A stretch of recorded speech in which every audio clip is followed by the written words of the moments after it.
ministro Guido Mantega, com a economista e professora da UFRJ Esther Dweck e com Antônio Correia de Lacerda, presidente do Conselho Federal de Economia. O deputado federal paranaense, Enio VR, conversou com a equipe do RIC Notícias Opinião sobre essa expectativa de integrar a equipe de transição, e é isso que nós vamos ouvir agora.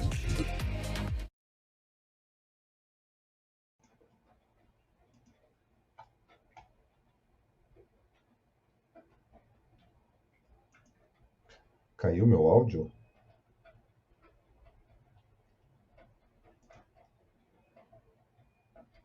Fechou então. Me confirma se você está ouvindo.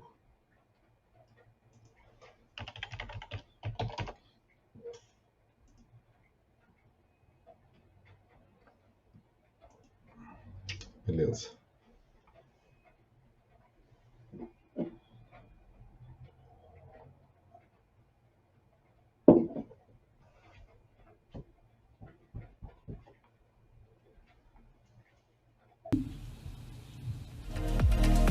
Enio VR também destacou que o novo governo deve encaminhar já no começo do próximo ano o Plano Plurianual, também chamado de PPA, para o Congresso, viu?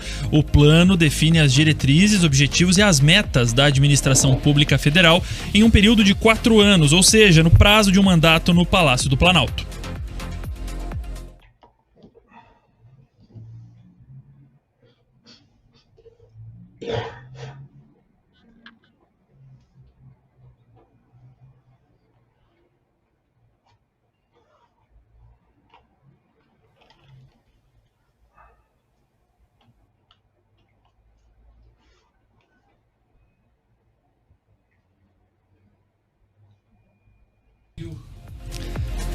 Entre os demais nomes anunciados ontem estão o do advogado Silvio Almeida e da deputada federal Maria do Rosário para o Grupo de Direitos Humanos e da ex-ministra Nilma Lino Gomes e de Giovana Maria Silva, doutora em Sociologia, para a equipe de Igualdade Racial. Germano Rigoto, ex-governador do Rio Grande do Sul, Rafael Lucchesi, diretor-geral do Senai Nacional, Paulo Feldman, professor da USP, e Paulo Okamoto, ex-presidente do Instituto Lula, vão fazer parte do Grupo de Indústria, Comércio, Serviços e Pequenas Empresas. E no grupo temático Mulheres estão Aniele Franco, diretora executiva do Instituto Marielle Franco, Eleonora Menicucci, ex-ministra especial de Política para as Mulheres, e Aparecida Gonçalves, ex-secretária nacional de Violência contra a Mulher. Tantos nomes, tantos nós nas nossas cabeças. E agora será que a gente consegue contato com o Giuliano Pedroso, nosso comentarista? Pedroso, olha, vamos falar, né? São muitos nomes, mas eu acho que a gente precisa traduzir, como o Mike gosta sempre de ressaltar, tirar a roupa da notícia aqui na Rede Jovem Pan News. O que esses nomes representam nesse processo de transição e nesse novo Brasil que pode estar se desenhando? Ótima tarde para você. Boa tarde, escola. Agora sim, gostaria de saudar toda a audiência, essa audiência maravilhosa da Jovem Pan News. E a oportunidade de falar nessa sexta-feira sobre esses assuntos que têm afligido ou alegrado as pessoas em todo o Paraná e em todo o Brasil. Quando a gente acompanha esses nomes, escola, é importante que não são nomes desconhecidos. Boa parte deles são nomes absolutamente conhecidos, ou do governo Lula ou do governo Dilma. Então, o que vai ficando mais claro, diferente do período da campanha, que o candidato petista ele tinha um tom mais nebuloso, opaco em relação ao que ele gostaria de fazer, agora as coisas vão se esclarecendo e deixando explícitas. Algumas pessoas têm se frustrado, inclusive, com isso, escola.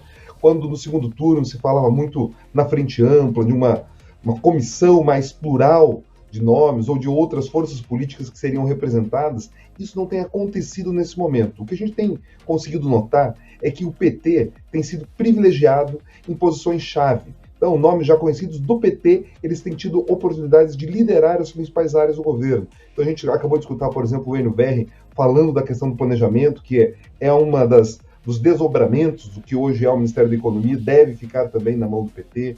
A gente tem falado e discutido com relação ao Ministério da Fazenda, que ainda não tem um nome, mas essas principais pastas, articulação política e tudo mais, elas têm ficado centradas em políticos e políticos ou técnicos ligados ao PT.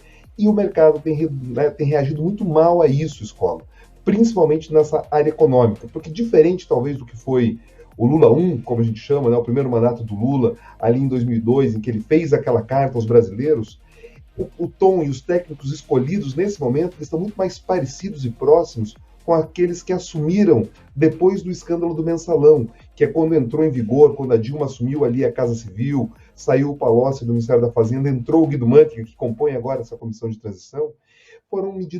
Foram pessoas que assumiram, né, posições do governo, indo muito mais na direção de que gastos públicos, independente de uma responsabilidade fiscal, independente de um cuidado maior com as contas, seria o caminho. Funcionou por um período curto de tempo, mas a gente percebeu que a crise se apresentou logo em seguida ali em 2013 e com mais intensidade em 2015, principalmente logo após ali, ou quando culminou o impeachment da presidente Dilma. Então, assim, os nomes são conhecidos, escola, e as pessoas que conhecem o histórico deles, principalmente na área econômica, não têm gostado. Agora, nas áreas, né, da política social, você citou o Silvio Almeida, você citou a Aniele Franco, eram nomes já esperados, né, pessoas que são ligados a um novo movimento acadêmico, são pessoas ligadas aos movimentos sociais. Esses, sim, acabam impactando menos nessa percepção do mercado, mas elas acabam também mandando um sinal, uma militância mais aguerrida do partido. Realmente, a gente acompanha desde o início, né, esse processo de transição, desde a terça-feira após eleições, e de fato o nome da política econômica, ou pelo menos o nome do Ministério da Economia, do Planejamento, da Fazenda, esse nome que vai coordenar a economia brasileira é o nome mais esperado dos últimos tempos. E aí eu te pergunto, Pedroso, na sua experiência, nesse teu tempo que você acompanha já esses processos de transição, as eleições, o lado A, o lado B, por que o PT está demorando tanto tempo para confirmar o nome que vai puxar o barco da economia, que hoje é o que mais aflige, pelo menos, os investidores que trazem dinheiro para o país e que tiram dinheiro do país também? Escola, a impressão lendo e procurando apurar também, o que eu entendo é que você tem uma disputa interna muito grande dentro do próprio PT. Às vezes as pessoas olham para o Partido dos Trabalhadores como se fosse um monolito, como se fosse uma coisa só, e ele não é. Ele talvez só não contém mais correntes de força do que o MDB, que possui uma divisão regional muito mais intensa. Mas o PT possui isso também. Você tem o grupo dos governadores do Nordeste, você tem o PT que é representado às vezes ali pelo interior paulista, pela capital paulista, o PT aqui do sul do Brasil, que inclusive tem uma força muito grande, a gente citou agora há pouco, de políticos ligados a Londrina. Então, assim, o PT ele é múltiplo, e essas correntes elas têm disputado muito esse protagonismo. Você tem nomes como o ex-governador Rui Costa da Bahia, né, que é governador, será ex-governador, ele é senador eleito, tem interesse em assumir o Ministério da Fazenda, mas você tem, por exemplo, o candidato ao governo de São Paulo, Fernando Haddad, que também tem esse interesse. Então você tem uma série de candidatos a ministro brigando intensamente. O que parece é que a tendência é que seja um político, e o PT não está abrindo mão de indicar esse nome. E agora, o nome que vai de fato ocupar é o que é mais difícil. Então, porque essas correntes elas acabam se degradando muito. E tem um outro fator também, escola. É muito comum, nesse momento, você ter balões de ensaio. Então, você deve ter, né, lembrado, você está acompanhando também essa transição, em algum momento falaram, olha, pode ser o Alckmin, a Bolsa reagiu de um jeito, daí surgiu de novo o nome do Haddad, e vão surgindo nomes, e as pessoas vão acompanhando e avaliando como o próprio mercado reage, para perceber se reage melhor ou pior.